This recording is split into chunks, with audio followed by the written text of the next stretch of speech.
Hello and welcome to episode 142 of the Adoption and Fostering podcast with me, Scott Casson-Rennie, and him, Al Coates. How the devil are you, Scott? I'm well, Al. How are you? I'm okay, slightly frazzled.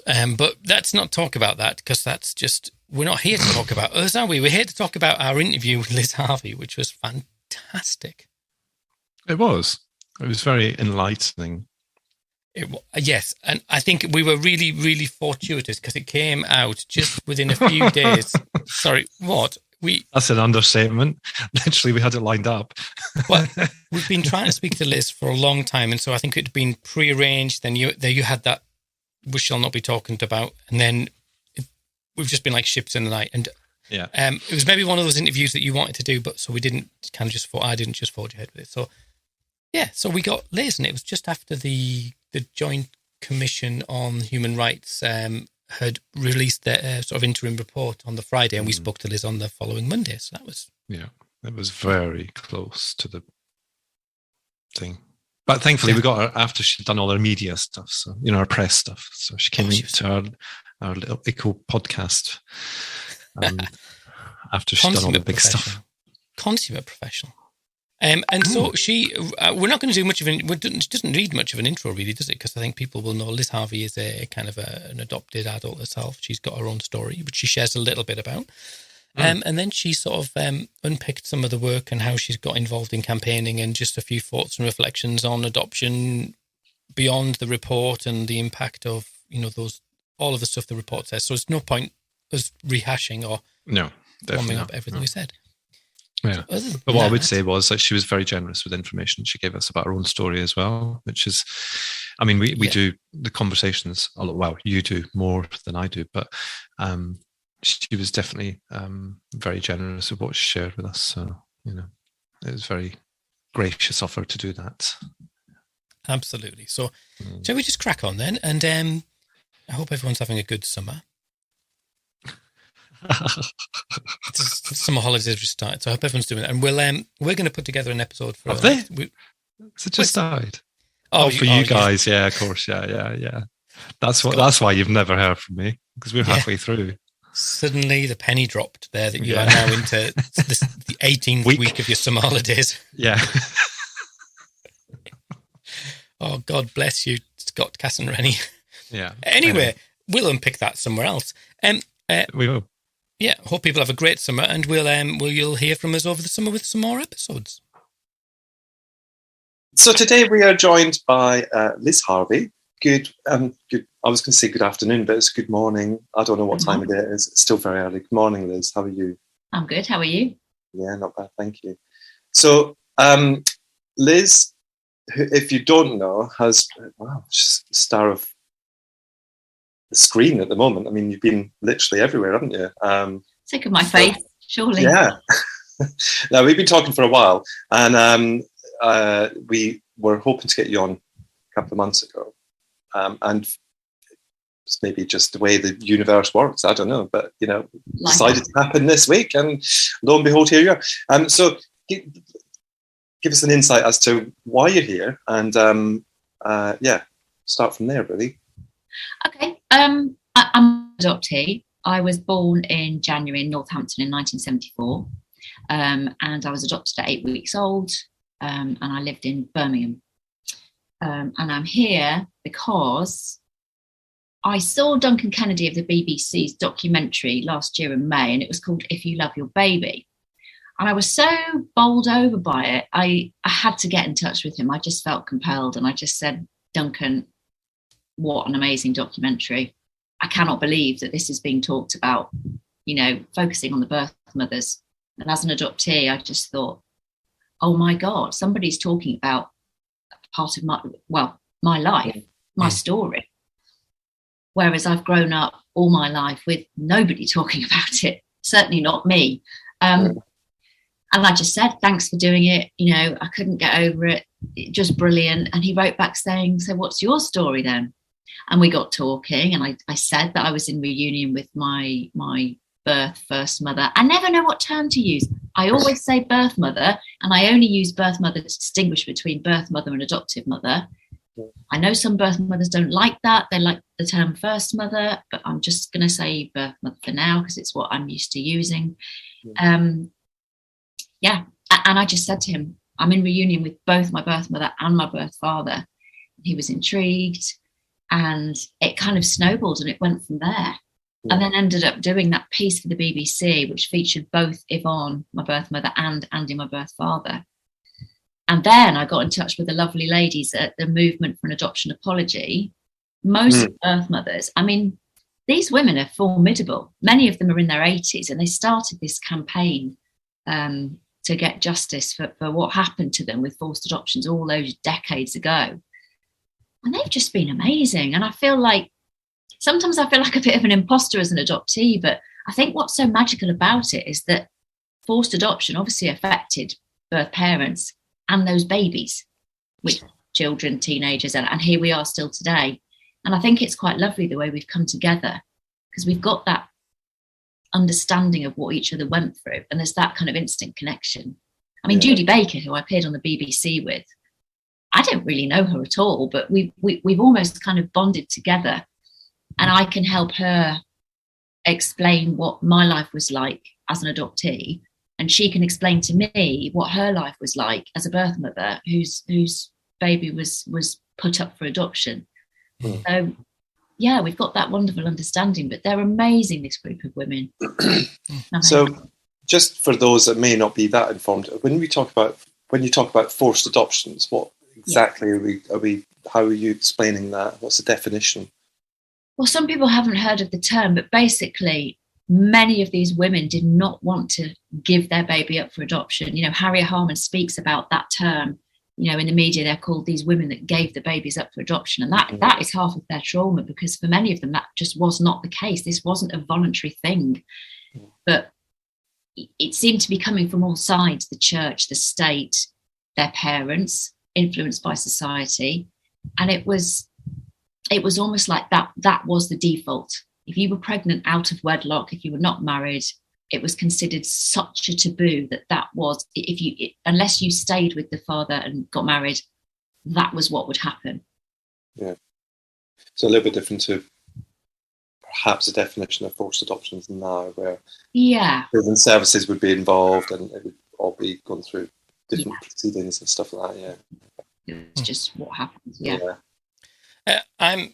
Hello, Liz, by the way. Hi, Al. Hello, Al. Yeah, I was sat very quietly in the corner, which is quite unlike me. I'm totally fascinated by this whole process, and I think it's. I think that this is a pivotal moment in how we sort of conceptualize adoption. So I have so many questions. So can I start at the beginning and maybe get back to the middle, which is what it feels like we're at the middle of this story.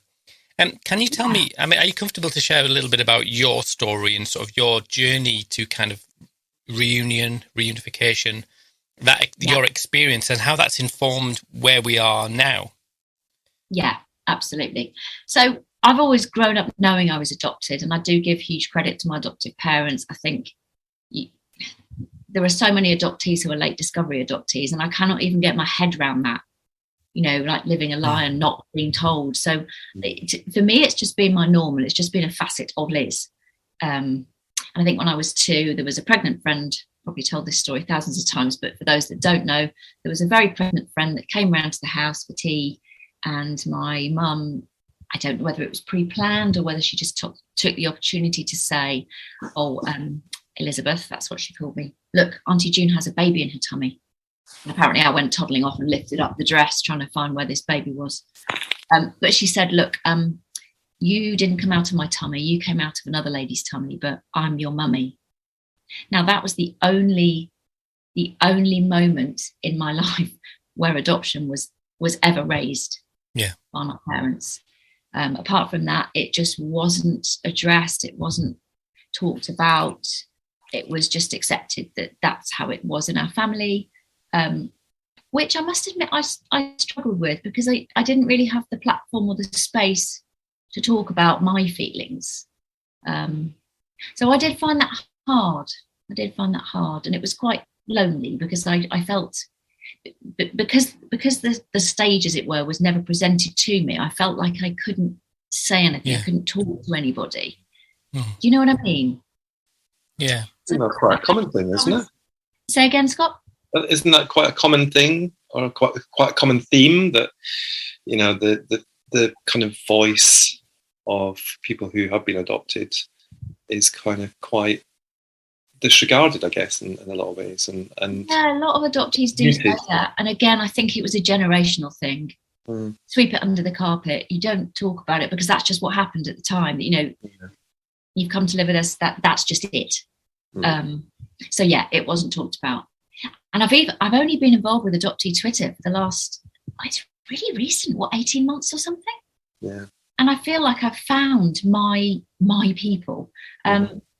You know, growing up, I think there was literally one other family who had adopted, but we probably saw them once every couple of years, and it certainly wasn't talked about. So finally, at the age of 48, I feel like I can actually, you know, sound off with other people who instantly get it. Yeah. I mean, we've got an absolutely massive spectrum of life experiences as adoptees, you know, so many different circumstances, but that thread of issues we face and things we feel is still very much there. So that's been massively validating to have that. Because it's quite I mean, it's not uncommon. And I was just, as you were talking, I was thinking I grew up in the 70s. Yeah. Not like yourself, but there was 2 children across the street from me who were adopted children. And it's just odd thinking that they grew up at exactly the same time. I can't remember the exact dates of birth, but one was a little older, one was a little younger. So that's exactly right. But it is interesting to see how quite isolating that is, though it's very common. So it must be amazing to be sort of to have that validation of going, oh, actually, all of these things are not just me. I'm not just the odd one out. Yeah, literally. I mean, you know, the issues of loss and identity and all this kind of stuff. I actually thought there was something wrong with me. I thought, God, it's obviously just me. There's something inherently wrong with me. You know, I was quite insecure growing up. I think I hid it quite well. But yeah, there was a lot of masking, a lot of pretending, a lot of, I can't say that. I mustn't say that. So I'll just keep it inside. And literally stuffed all this stuff down for years. And only now I feel comfortable actually sharing it, putting it out there. Yeah. But you wanted to ask about reunion. Well, yeah, I mean, how do you go from this little girl with all these questions or not to that first step? And what was that process like? Yeah, I'll just fill in the gaps a little bit. I was always so super curious, and I asked my parents all of the time, please tell me something about my birth parents, anything. Yeah, I didn't even know whether they were alive, and that is awful. That is absolutely awful to not even know that. You know, they could have been in the next village, they could have been in a different country. And, you know, as a young child, I used to have these fantasies that maybe my mum was a princess. But it sounds really silly, but you just create all these stories because you literally have no idea. And I really needed to know. So I think it was when I was about 16 that they finally agreed to show me my adoption file. And my God, they actually had everything. They had all of the information. I think that might be pretty rare. Yeah. Because I know other people that are still in their 40s, 50s trying to get all this information and are struggling. But I was lucky enough to see my original birth certificate. That was a shock. Claire Elaine Watts. Who is that? Wow. I'm Elizabeth Louise Empson. 2 different people. And you think, oh my God. And when I saw that at age 16, I thought, I was actually a different person with a different identity. So my documents, I've got a birth certificate with one name, and then I've got my adoption certificate, which is technically my legal document that travels around with me, with a completely different name. So that was quite a shock. And then, of course, I saw the names of both my birth parents. And back then, you know, it just follows the stigma. It says the putative father. And I remember looking it up in a dictionary, and putative means supposed. Well, he was. Again, it's just another dig by society, you know, just painting out all these unmarried women as loose women. And, you know, well, I'm not really quite sure, but he was. And it told me about their hobbies, their interests, their complexion, their hair colour, and it was just mind-boggling. That is so much more than many other people of that generation get. Yeah. I think I was quite rare, actually, because I certainly haven't heard that. I mean, there's reams of stuff, reams of documents. I've got all the signatures, the adoption order, the court order. I've got it all, which is amazing. Yeah. So as soon as I turned 18, I contacted the National Adoption Register and the Church of England Society, which was the charity that handled my adoption. And it turns out that there was actually a match. Sounds like a dating website. So my birth mother, Yvonne, had actually written as well, and they'd married those contacts together. And then in my very early 20s, I remember travelling up into London to the Children's Society offices and met with an intermediary counsellor. Had quite a few sessions. Are you ready? What do you hope for this reunion? Which I think is great, really. Yeah. And then it was letters exchanged backwards and forwards. I didn't actually meet Yvonne until I was 28. Wow. Which sounds crazy, but life got in the way. And even though I was desperate to meet her, it's such a huge thing. I think I was a bit scared. So yeah, it took a while. Yeah. That's really interesting, because I was, you've summarised 10 years, and I'm sure that's a big journey to go from, having the bits of the names to actually meeting. Yeah. But I'm not an adopted person. But what I seem to see is that stuff becomes more important as time goes on. Thinking about my tiny little ones, they're just very in the moment. But as children move into adolescence, then young adulthood, it becomes much more. Yeah. It's an itch that has to be scratched, which is fine, absolutely appropriate. It is. It really is. And even just the practical stuff of medical history. And obviously, as you get older, you are asked for your medical history as you go. You just go through life. Being pregnant, there's a lot of stuff involved there. And funnily enough, I actually found out only 5-6 years ago that I do actually have an inherited genetic condition that came from my birth mother. In fact, I diagnosed back up to her, which is nuts. Yeah. But I found that out too late, and my daughters were 12 and 10 at the time. So we need to know this stuff. Yeah. It's a matter of health. So yeah, there are so many times when they say adoption it's like that phrase, isn't it? A dog is for life, not just for Christmas. Well, you can kind of say that about adoption. It's always there. Always there. Yeah, it's interesting, because I do follow adoptee Twitter, but I'm from afar, hide, cautiously, and was reading about someone's just really wanting to change the narrative and say I wasn't adopted, as in it wasn't a historic event when I was 6 weeks old. It's part of who I am. It's every day I'm adopted. Every day it's there somewhere, maybe sometimes more, sometimes less. Yeah, that's absolutely right. Yeah, it's lifelong, and that's not us being dramatic. It just practically it is. Yeah.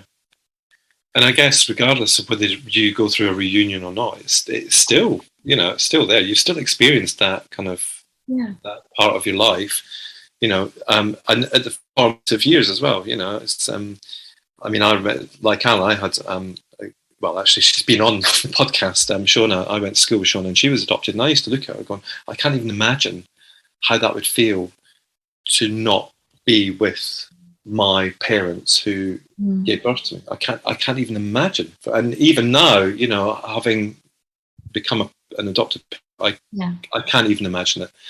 So what that must feel like to, maybe just be going through your normal day, and then all of a sudden something pops into your head, and then that might be you for the rest of the day, or it might just be a fleeting thing. That just blows my head. It really does, to think. It's quite triggery, actually, because it just pops up, and of course you've got no training to deal with that. And nobody followed me up. There was nobody from the Children's Society that came to see how I was processing it or how I was getting on. Nobody. It was literally just you were taken, placed, and left. Of course, that wouldn't happen today. No, so that's completely different. But that was just society at the time. They didn't even think. that it would be a problem. I think we were just considered as such newborn babies, as blank slates. Yeah. But, this is why I do what I do, because I really want to educate and get across to people that that's not the case. Maternal separation, it actually rewires the brain. Imagine you're in your mum's tummy for 9 months and you can hear her voice, you can hear the way she laughs, and you get used to the rhythm of her body. And, even the stress hormones, the stress of knowing that you had to give your baby up, that all goes down and it's all perceived.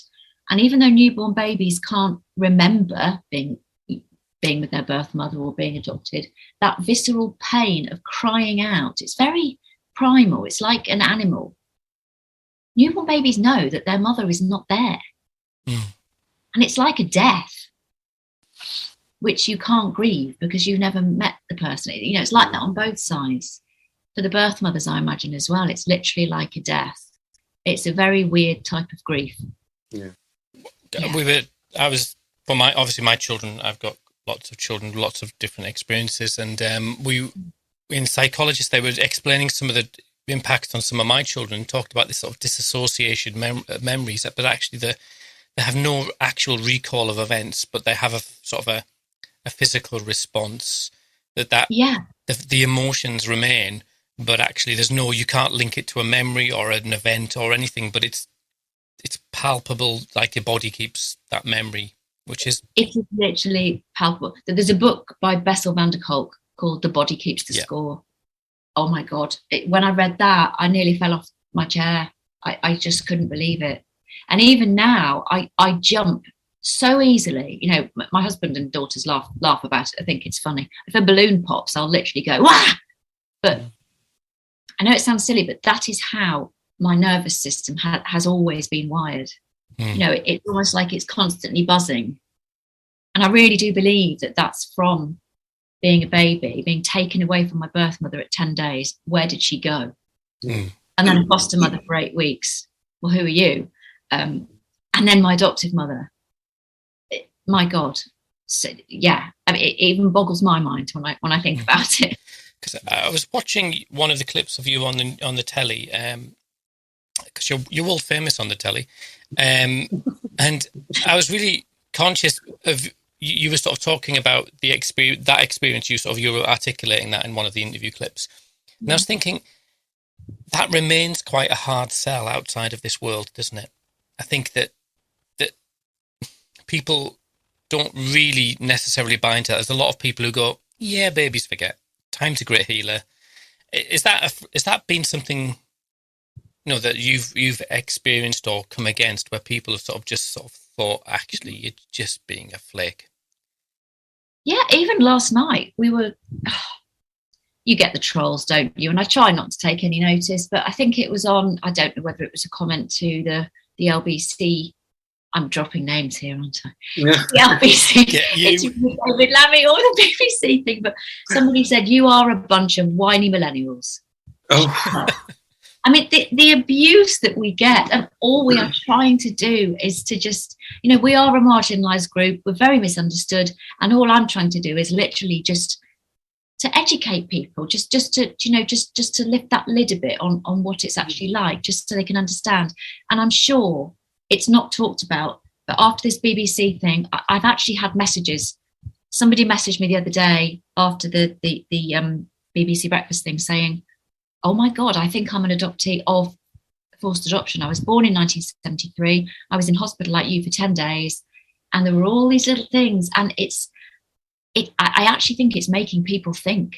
There are birth mothers out there who haven't told their story. And I think people are interested, and I'm so glad that we're finally talking about it, because it's almost such a painful thing, and that people don't want to look. Yeah, people don't want to look and see, but yeah, it's really good that people are listening now. And I mean, the space needed to be created for that story, because for so long, the kind of focus has been on adoptive parents, which, and I'm talking about, various different areas different to this experience that you've had and some birth parents have had. And I think that came about because adoptive parents were just fed up of not having support for their children. But of course, their children get older, they get to adulthood, and perhaps the things that a parent would have known during childhood, they don't necessarily know in adulthood, and things need to start changing, I guess, in terms of support, because, we talk about it a lot. Adults can't access support without it being various different kind of structures and, all that sort of stuff. It's ridiculous. It's impossible. I mean, the Ofsted regulation thing is just insane. Yeah. I think you can get support. God, don't quote me. Some facts to remember. I think it's till 18, is it? And a special dispensation until, I think it might be 22 or 25. But after that, there is no support. So the narrative that being adopted only affects children, no, it's lifelong. Yeah.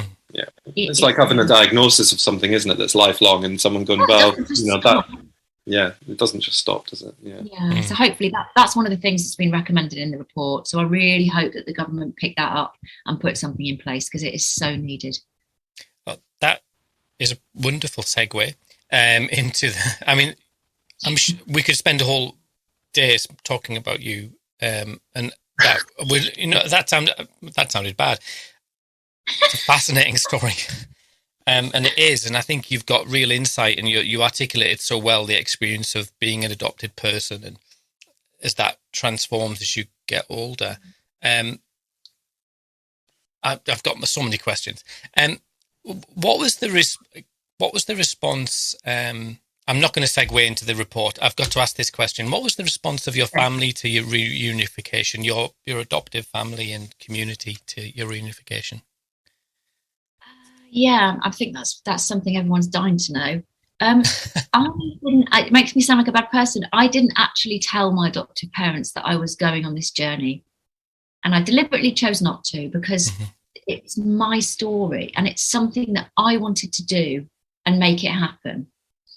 And it's obviously quite personal, and I'm not a wally. I wanted to protect them in a way. I didn't want to hurt them. And so I just went off and did it myself. And when I did tell them, they said they were disappointed that I hadn't involved them. And I kind of get that. It is a bit messy, and it is a bit difficult. But yeah, I never really talked to you about the reunion, did I? No. Do you want to know how that happened?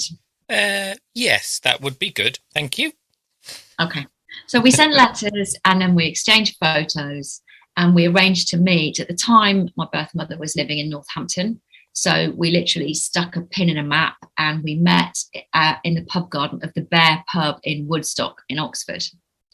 So I'd obviously got photos. I knew what she looked like. And she does look like me. We've got blonde hair. We've got that kind of small frame. We're about the same height, same colour eyes. And I think I saw her first, actually.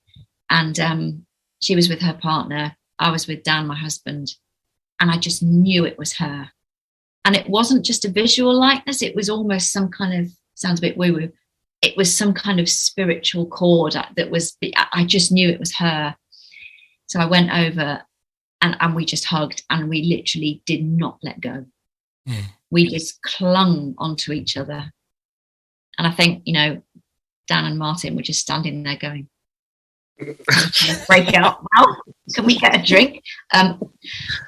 So yeah, that was nuts, because I couldn't stop looking at her, because, I mean, just wow, it takes my words away even now. Can you imagine actually setting eyes on your mother, who you haven't seen? And I always wondered what she looked like. Where have I got my nose from? Where have I got my eyes from? And then to actually see her standing in front of me was just mind-blowing. Is it? You mentioned it is mind blowing, and I was just thinking there. But you'd spend a long time with this sort of furtive, curious imagination. How do you then reconcile all of the things that you've imagined with this actual human in front of you? Well, this is it. She was a figment of my imagination for so long, and I'd fabricated all these wild stories. But she's an actual person. And you know what? I think this is why. I don't know what the percentage is, but many reunions actually fail, because I think the expectation is so great on both parts And do you know what? I've heard from birth mothers before, when they finally meet their child, they still think in some deep recesses of their mind that they are a baby. Yeah. And I totally, do you know what I'm saying? Yeah. I totally get that.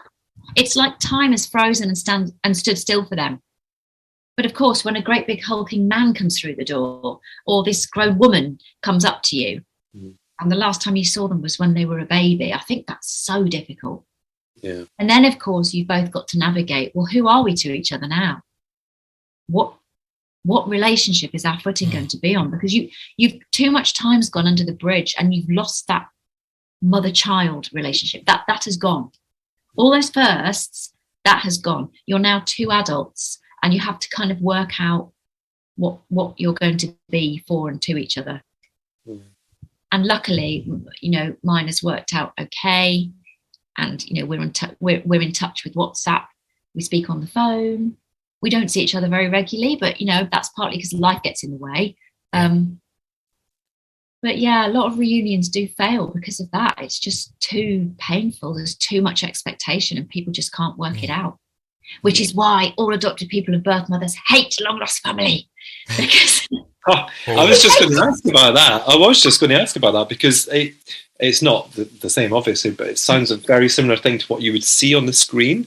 So, that kind of reunion where it's hugs and, it's like, wow, this... this experience, but then the aftermath of that, you don't see what happens, with I'm putting words in your mouth maybe, but that slump afterwards where all this stuff is gone from your head because you've met the physical person. You've probably got many new questions that you need answering. There's probably a lot of pressure on both sides of it. Not to mention, you haven't mentioned your birth dad in all of this. That was just your birth mum. So yeah. There must be new things, but it doesn't stop just because you've had that reunion, that one meeting, Yeah. Yeah, it's very schmaltzy. I think that's why the British public love it so much. It all looks, happy ending. This is it. Well, it is. It's very emotional. People cry at it. I personally can't watch it because it triggers me too much. I find it difficult. But it's almost like a honeymoon period. And, you do get counsel for something called GSA, which is genetic sexual attraction. I was counselled for that. That is actually a thing because people just don't know where to put that feeling and sometimes it gets confused. So, yeah, I was, 20-something? And I thought, wow, this is a thing. And she said, yeah. Yeah, so it's not easy. There's a honeymoon period. I had so many questions I wanted to ask, but... my mum was standing there in front of me as a stranger. You don't just go up to strangers and start asking, so tell me about it. How did I come about? You have to tread so carefully. You can't just go bulldozing in there asking whatever you like. Yeah. It's difficult. There are so many ups and downs. Yeah, it's not like it is on telly. No. There definitely needs to be another programme. Anybody who's out there? Yeah. Well, to be fair, I used to watch it years ago. Mainly because I was a fan of Davina McCall's and Big Brother era. I'm a Big Brother baby. So I did start watching it, and of course there was some relatable stuff in it. But then when Twitter started to kind of fire up with adoptees and actually some adopted parents and saying, actually, do you know what? Sorry, birth parents, not adopted parents. Actually, do you know what? This is actually doesn't represent adoption. It represents some stories and some of the narrative, but it doesn't represent them all. And I just switched off at that point. Yeah. And, I'll flick, even if there's nothing on the telly, I still won't put it on purpose because it just doesn't, and it doesn't relate to my family either. Yeah. It's a different generation thing as well as the story. So yeah, I'm kind of with that. Yeah. Well, and I think as well, you've got these sort of the ages of adoption, haven't you, as well? I think that, the House of Commons report is, it says very clearly 1949 to 76. And after 76, there's a different story, same story, different story. And one example is, a friend of mine, the police were quite clear, you must never meet this parent. Just don't meet them. And, give a really long list of why you shouldn't. And you go, well, that's sort of absent from the long lost families narrative, isn't it? We asked Nicky Campbell to come on and he said yes, but then refused to answer our really? messages. Yeah. It's not uncommon for us to be knocked back. We're quite good at that, aren't we, Scott? Thick skin. Well, I probably upset him when I met him years ago, because at the Adoption UK conference I was chairing, where he was a guest, I probably said something wrong. If you were wearing that vest, that would have upset. Yeah. I probably had the wrong Scottish accent for him or something. I don't know. Whatever. Yeah. To be fair, it'd be more a producer I'd want to be meeting, or a director of it, or a researcher or something like that, just to see how they, that would be what I'd be interested in, not necessarily the kind of the thing that you can see on the telly, because I think that's very different, isn't it? Exactly. Can I ask you then a little bit, was it a natural progression to then go and meet your birth father, or was it sort of a, what's the story there? I'd just like to say, I think birth fathers are forgotten in all of this. And, obviously everyone's got different stories, different beginnings, but I think a lot is put on the birth mother because they carried you, and it's that mother-child bond, but birth fathers just get forgotten, which I think is really sad. He was still, was he still living? Anyway, Yvonne had his mother's address or something, and it was actually Yvonne that put me in touch with Andy. And it wasn't difficult. He wasn't difficult to find, and we spoke on the phone, and that was a bombshell. One of the conversations, he said to me, "Liz, I need you to sit down." I thought, my God, what is he going to do? What else is there in here, for God's sake? Blimey. And he said to me, "You have some brothers and sisters. Some half brothers and sisters." Now, Yvonne had no more children, so I literally thought I was the only one. And he said, "You're the eldest of 6. Wow. I had no idea. So I found my mother, I found my father, and then I found that I've got 5 half brothers and sisters. Wow. Just wow. Where do you even go with that? I've met 2 of the boys who are younger, quite a lot younger than me. One of them is in Australia and is estranged, I think. And I've got 2 sisters. I always wanted a sister. I've got a lovely adopted brother, love him to bits. He's 2 years younger than me, so I grew up with him. But yeah, I always would have loved a sister. So I've got 2. One of them I've never met because she's in Australia. The other one, who looks quite like me, which is just so lovely to find somebody that actually looks like me. I love it. I've met her about 3 times actually, because she's travelled over from Australia for different things. So yeah, I've got 2 I've yet to meet, right. And I'd love to. Yeah. But yeah, that was quite a shock.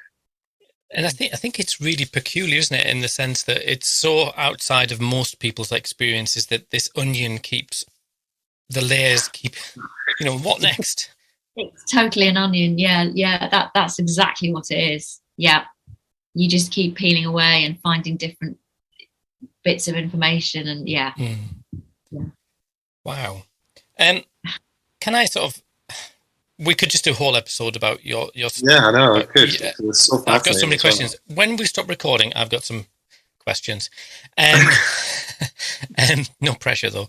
So we move ourselves forward to the what you've been on the television a lot recently for, which is the House of Commons, the House of Commons, House of Lords Joint Committee on Human Rights, the violation of family life, adoption and children and unmarried women, 1949 to 79. So how did you sort of find yourself at the front of this, this thing, all of a sudden, It's quite bonkers actually to go from nobody knowing and then sort of having your mug splashed all over the place. It's a bit weird. But yeah, I contacted Duncan of the BBC, and like I said, and just said your documentary was brilliant, and he wanted to interview me, so that news piece came out. And then at the same time, I learned of this movement for an adoption apology, and they kind of took me under their wing as an adoptee. And yeah, I was invited to give oral evidence. I think I gave written evidence, like hundreds of us did, to this inquiry, and ended up actually in Parliament giving the oral evidence. And I'm very active on Twitter. So yeah, it kind of happened very quickly. And I think because I'd given the oral evidence in the inquiry, they invited me on to speak on the BBC, which was amazing, because that segment was actually quite long. Yeah. And Naga and Charlie were just so lovely. They made us feel so comfortable. They were brilliant with us. They were great. It feels like it sort of hooks into that. When we were talking about long lost families, it hooks into that intrigue, but it's trying to peel that onion for people to say, "Oh, hang on, that's the Disney version. Yeah, there's actually look." And so, what has been? I mean, I have a whole host of questions, but what's it been like campaigning? I mean, I'm very conscious that there's a genuine emotional toll. You're taking your personal story and you're turning it into national evidence. That's a big leap. Yeah. Yeah, I mean, the emotional labour has, every time I do something, it's great at the time, but when I put that phone down or that Zoom or when I leave, I think it always takes me a couple of days to kind of process and defrag, because you're dragging everything up again. So yeah, it's been tough, and I'm into my self-care anyway. So it's been okay. And my family, you know, my husband and my two girls, I've got two daughters. They are they're just 15 and 17, and they've all been so supportive.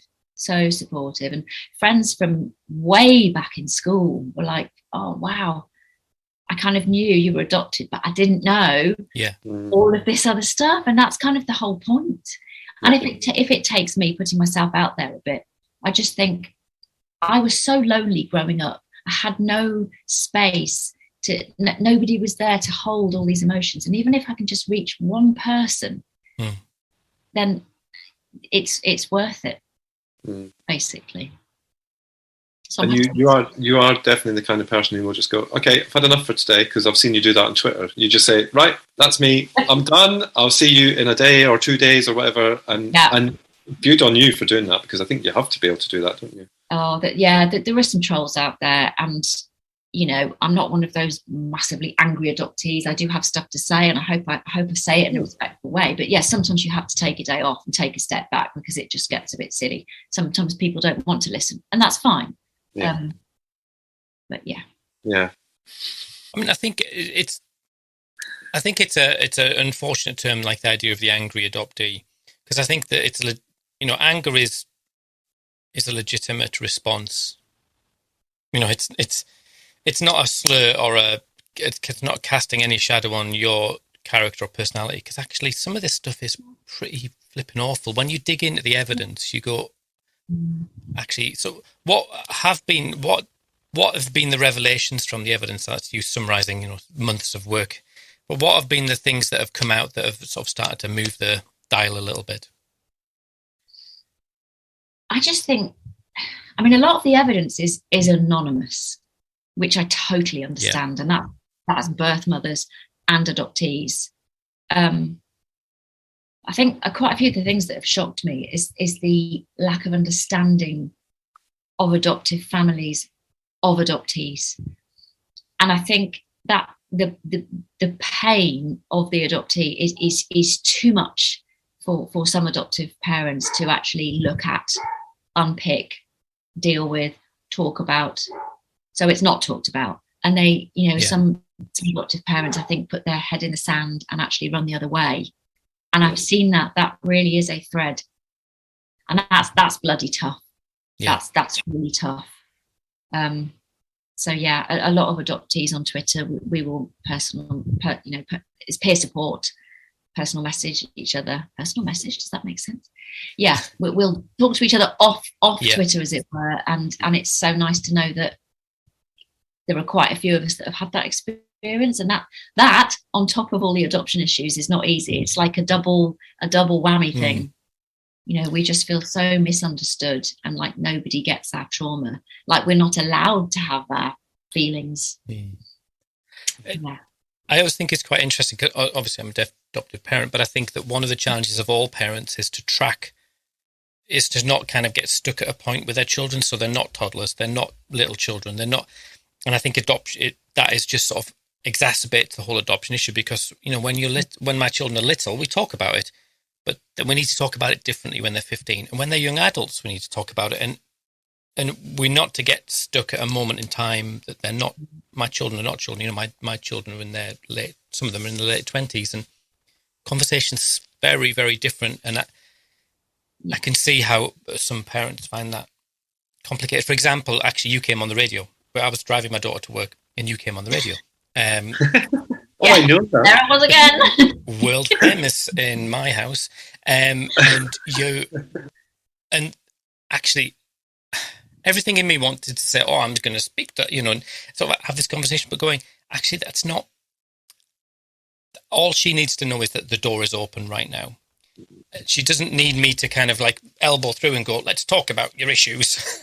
Yeah. Or your feelings. Because she's a grown woman. She's 29. And I think that's hard for some adoptive parents to track. I think it's something that we need to be prepared for. I don't know whether Scott can reflect on that, but we need to prepare adoptive parents better.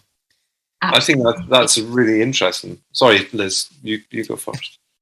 No. I want to hear what you've got to say. All right. I was just going to say, I think that it still goes on. I think that, even now, people who are adopting still think they can change children's lives for the better just because they're going to adopt them. And I still think that harks back to that kind of, that view, which, forced adoption,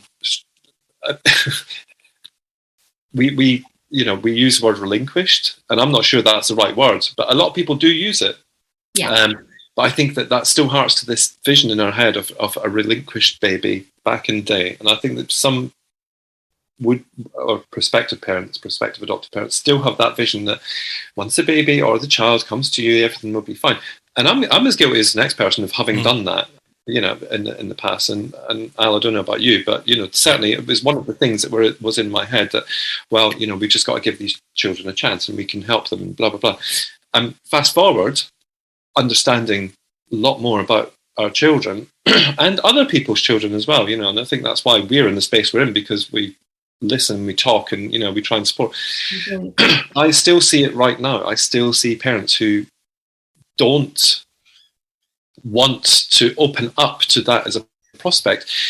And the other side of it as well is the number of people, and again, I think this would be relatable to Al and I as well, the number of parents who think that they've put that into their child's head, but actually the way it's been heard is completely different, and the guilt that would go with them going to find a birth family member or whatever would still be in the back of their head, and I'm sure he wouldn't mind me saying, well, both of them, we have two older sons. One is in contact with his birth family, not with his parents, but with his sisters and brothers, and one who has no interest.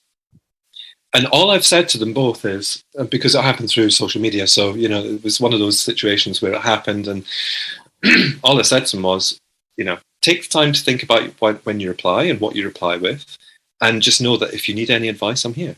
And that was the only two things that I could say to them, because I couldn't say, no, don't do it, yes, do it, because that's their prerogative. They're adults, number one. But secondly, that is their family, that is their kin and their blood and all that sort of stuff. Yeah. But I still think that parents still come into this, and a number of, I don't think it's as high as it was, but a lot of them will stick their heads in the sand and say, well, when that happens, we'll deal with it. But, for now, it's kind of something that we don't talk about. Yeah, you're right. And the thing is, because of social media, things can happen like that. You never know ancestry. You never know what you're going to get in your mailbox or in your inbox. So I don't know what the training is like for adoptive parents, but I'm really interested in it because,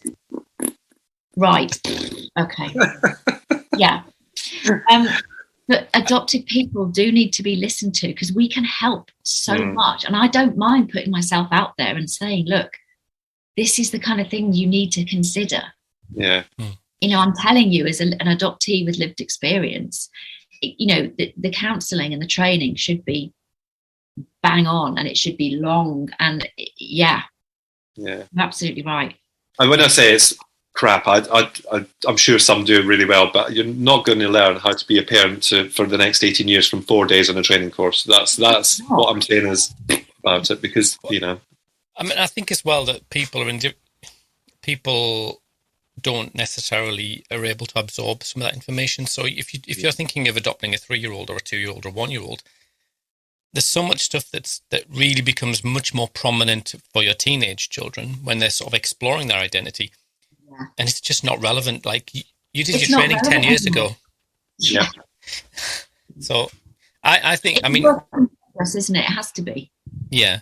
And we did training. We did it like our conference last year. We did about identity, which we were thinking that actually that's about adolescence and about that moment when children begin to explore who am I, which is a really normal developmental stage. But if your child is adopted, you need to be on it. You need to get your shizzle in order, because your children need real, you need to really understand what's going on inside your children as best you can and create an environment where they can explore safely. Anyway, you didn't come on here to get our opinions about post-adoption support. We came on here to get your opinions about things. Yeah, anyway, the joy of podcasting. It's an open discussion. It's lovely. Like jazz conversations. So the report came out a few days ago. We're recording this, that's the 18th, isn't it, or something today. What were the standout comments? Because there's sort of 15, there's more than that. There's 20 recommendations at the end of this report. Here's one you prepared earlier. Bit of light reading. And what are we can't go through them all, but what are maybe the headline one is about an apology. Yeah. So tell me what you think about that. Two camps, two strains of thought. An apology. I think I'm kind of in both. Loads of people go, what hell is that? You just think you're going to say sorry and that's going to fix it. I get that. I do feel that myself. Yeah. And that's not all there should be. But having said that, the very fact this report is calling for an official apology, that is massive. It's House of Commons, House of Lords, it's the Joint Committee on Human Rights, and the very fact that they are recommending to government that you need to give an official apology.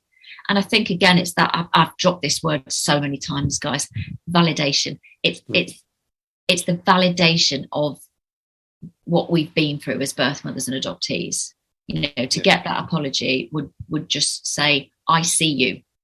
I see what you've had to suffer. I see what you've gone through. And that is, it is important for me. I would happily accept an apology. And I think Harriet Harman said so many times, it needs to be given. And, really, what skin is it off the government's nose to do what happened in Australia? I've watched that back recently. That's so powerful. 2012, I think it was, that an apology was given. Yeah. And to see the faces in the room where it was given of birth mothers and adoptees in floods of tears because somebody has actually seen their pain. Yeah. I really think it is important, even though it is just a word, but I think that would be so powerful. Yeah. And I was just going to say, because it is a word, isn't it? Because the people who would be making that apology had nothing to do with society or laws back then. I think, I'm not comparing it, but, the apologies to gay men and other people who were arrested because of the laws on sexuality. Yes, there's been apologies made, but what does that actually mean? Exactly. Well, what's that going to do? Yeah.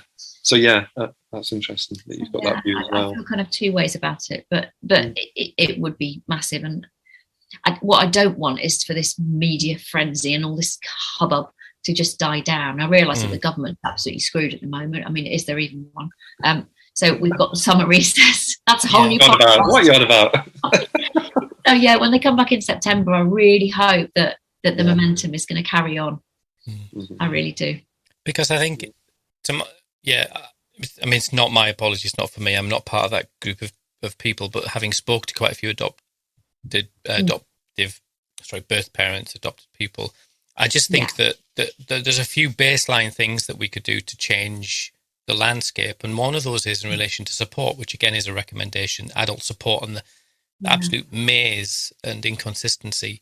I mean, you've had some experience of support, but is that the bare minimum we can expect to change that? The Ofsted requirements, that sort of thing. I mean, it's difficult, isn't it? Because Nadine Zahawi basically made an absolute idiot of himself by saying, oh yeah, support's available, but he's talking about you can just go to your GP and maybe you're a bit depressed by your experience, maybe you're a bit anxious. Well, it's not that simple. It is such a niche kind of trauma. Not many people understand it, not even the experts. And obviously it is important to get that right therapy and properly adoption informed trauma therapy. Yes, that's important, but by putting Ofsted in the way, you're putting a huge barrier, and it's not standardized across the country. There are hardly any adoption competent therapists. It costs an arm and a leg to train as one. So there's barriers everywhere we turn. So we need to take down those barriers, basically. And of course, those barriers traverse many generations as well, don't they? And you've got so many different experiences. So I kind of, just thinking about that, I kind of understand the Ofsted thing, but in other ways, I don't get it at all, because you don't want the wrong intervention. That's the one thing you don't want. You don't. But at the same time, you want to be able to at least access one. Exactly. So I'm kind of in two camps. We need to get it right. Yeah. But it needs to be, easily accessible. It needs to be affordable. And like you say, a lot of the birth mothers in this who need counselling, some of them are in their 80s. Yeah. And that's going to be different to an adoptee who's in their maybe 40s, 50s. Yeah. So that's a whole big mess. And then of course there's access to birth and adoption records. Yeah. I gather that's very different across the country. Some people have been waiting years to get these documents. Some have been apparently destroyed in a fire or a flood, I've heard. That needs to be looked at, and it needs to be standardised across the country. It would seem that if you've got an apology with kind of we're sorry, and this is what we're going to do to fix it, or this is a step towards, if we set up a national document service or somewhere like a central point where people could go, get me my records, and someone would go off and do it. I worked when I first qualified in 2013, I worked for a foster care agency, and they were historically had been an adoption agency as well. Linked to faith. I think it was a Catholic care in Newcastle, and they employed someone full time. He was permanent, but he did 2.5 hours a week, and literally he had an inbox, and when people would come and say, I need my records, he would go off and do it. And he would come to work in overalls because that was his job. And then he would support people through that process. And they took it incredibly seriously, probably like not dissimilar to what your experience is. Yeah. But I've also worked in a local authority where you're trying to get records and it's just farcical, they're... It's not green tea. Yeah. And that seems like a bare minimum, doesn't it, that we could do that? Is it likely? Yeah. The Adoption Act said we have a legal entitlement to our records. We have a legal right, but it's literally like getting blood out of a stone for some people. Shouldn't be like that. And of course, local authorities are legally obliged to offer that as a service, whether it's offered by them or offered by a third-party agency. They're legally obliged to do that as well, isn't it? But I think that, I'm not sure about now, but certainly when I used to work with alongside local authorities doing adoptive voice and stuff like that, there was just this kind of, it's kind of it's something that we can provide, but we can only do so many a year because of the costs and So it just seemed like very kind of ill thought through. Yeah. And it was almost like an add-on for anybody over the age of 25, say, that, actually we can only do 10 of those a year because we're so small. And you just think, BS, Yeah, exactly. It's an afterthought, isn't it? Really, It shouldn't be like that. So that needs sorting out for sure. And if anything, that's going to get worse as time goes on, potentially, isn't it? Because the kind of I know the numbers of adoptions have dropped over the years, but certainly the reasons and some of the kind of the backgrounds of some of these children now, it's going to need a lot more investment. So, if anything, what you're doing is kind of setting up for the future, exactly, to make sure that these young people who Al and I live with, let's say, are going to be supported post 25, because otherwise, it's just going to get worse, isn't it? Exactly. Yeah. I have a slightly different view. I think it's a finite need, isn't it? It's not. We're not looking at an infinite need. We're looking at that. We can almost, someone with access to the ONS statistics could say there's if there's 1 million people, X number will have passed away. Statistically, X number will not come looking. You can probably, someone bright spark can work this out and will be able to cost it out. Yeah, it should be manageable. Yeah. Yeah. I mean, there's lots of other recommendations, and I think that it's well worth a read. We'll put the link in the show notes for this. One question we talked about before we came on air, and I made a total pig zero of explaining myself, so strap in. Here we go. So, thinking about, say, the 1960s, 40s, 50s, 60s, 70s, people perceived adoption in society a certain way, and the system was set up in a way that everyone said, that's fine. These young mums shouldn't get pregnant, and this is a consequence of their actions. Turn the clock forward to now, and we've still got an adoption system. We've still got, I guess, it's not forced adoption. I've forgotten the word for it. What is it, Scott? Not adoption without consent, non-consensual adoptions. We've got those where the state steps in, makes a legal order, which is slightly different, makes a legal order and says you cannot care for your children because of X, Y, and Z. Do you think that in 50 years from now, when those children are, into their 40s and 50s, do you think we're going to be in a similar situation where people are going to look back and see that some of what we're doing now is humane? That was a really long question. No, I mean, a common thread I see on adoptee Twitter is people always going, forced adoption still happens today.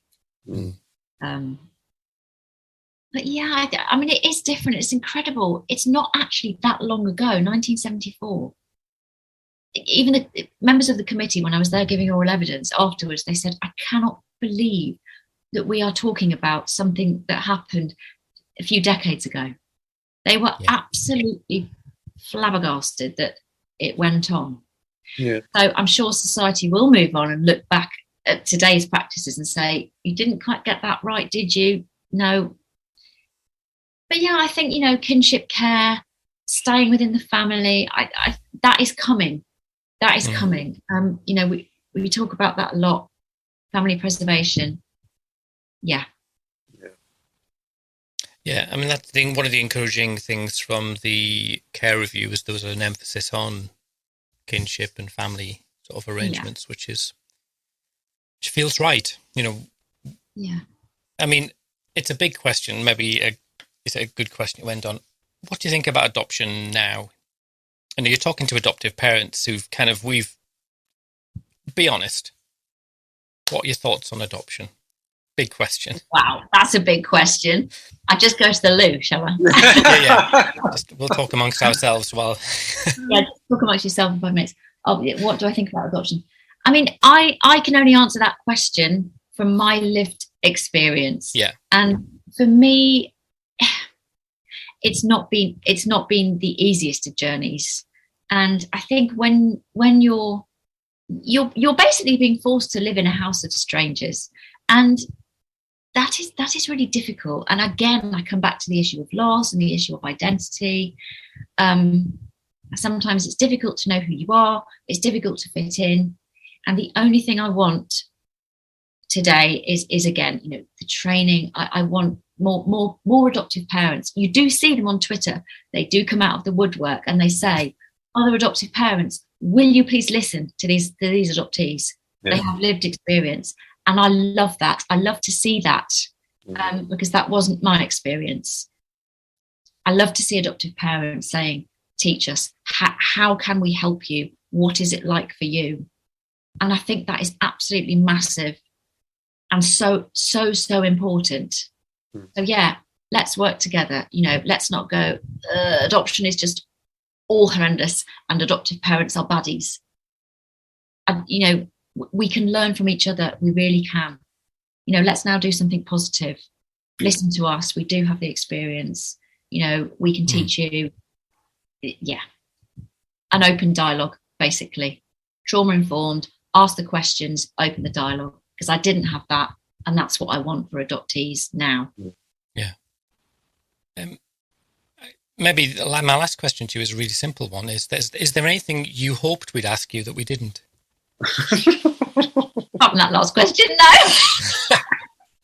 Well, I just think sometimes people, if we don't ask the right questions, is there anything you want to say that or anything you want to reflect on that we've not the conversation's not led us there? Just, I don't think so.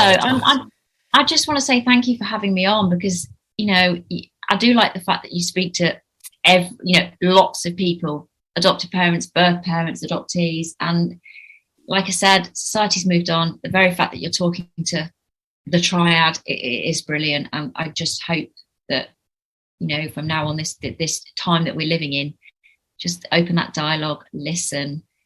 It's great. So thank you so much for having me on.